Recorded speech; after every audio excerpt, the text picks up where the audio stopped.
Design O Rama.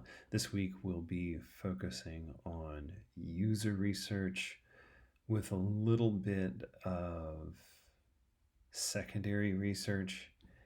We'll call it loosely.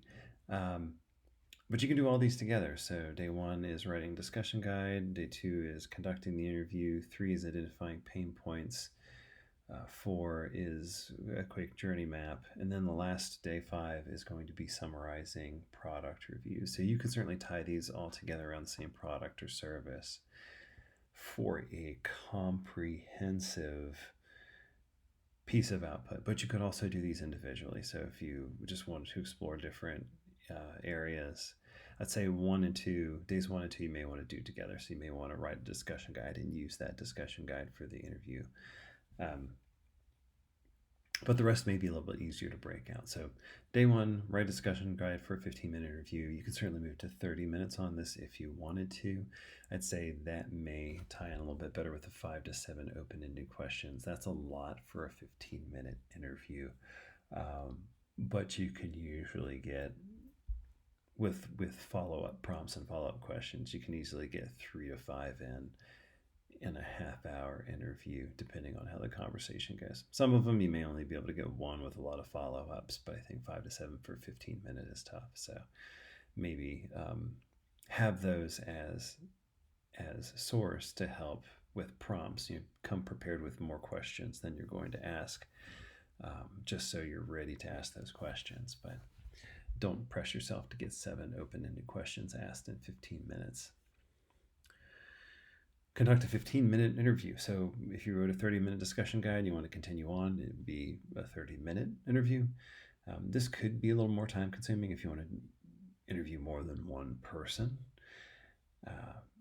But if you're new to this, it may simply be going through the motions of conducting that interview and trying it out and getting a feel for it and some of the challenges that surface and how to think on your feet when you run into things that you weren't expecting, and how do you follow that lead that seems interesting that may give you more information.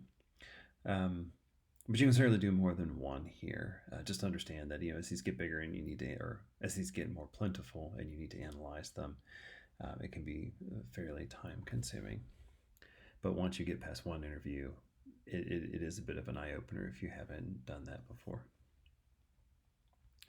Day three, identify 5 pain points. So if you want to separate this from the previous days, you just pick something and interact with it and see what sort of pain points you can surface.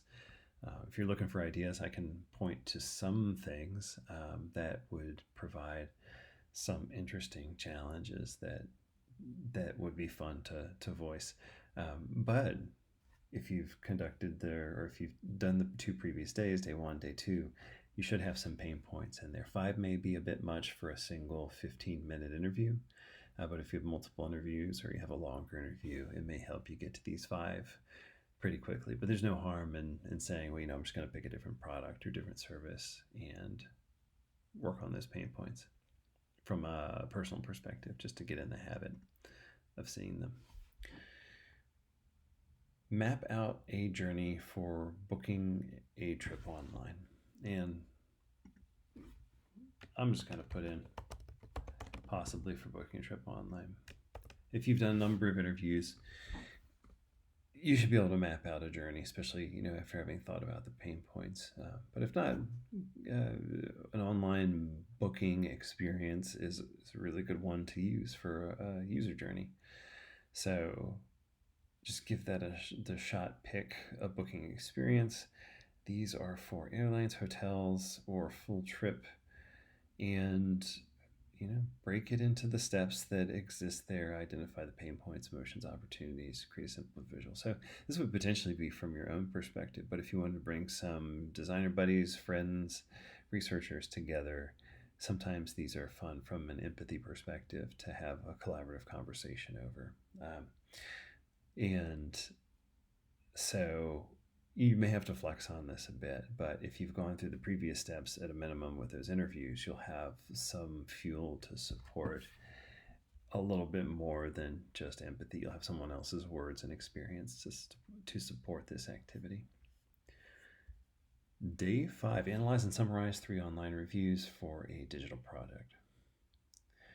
And I would say certainly go over 3 on this if you want.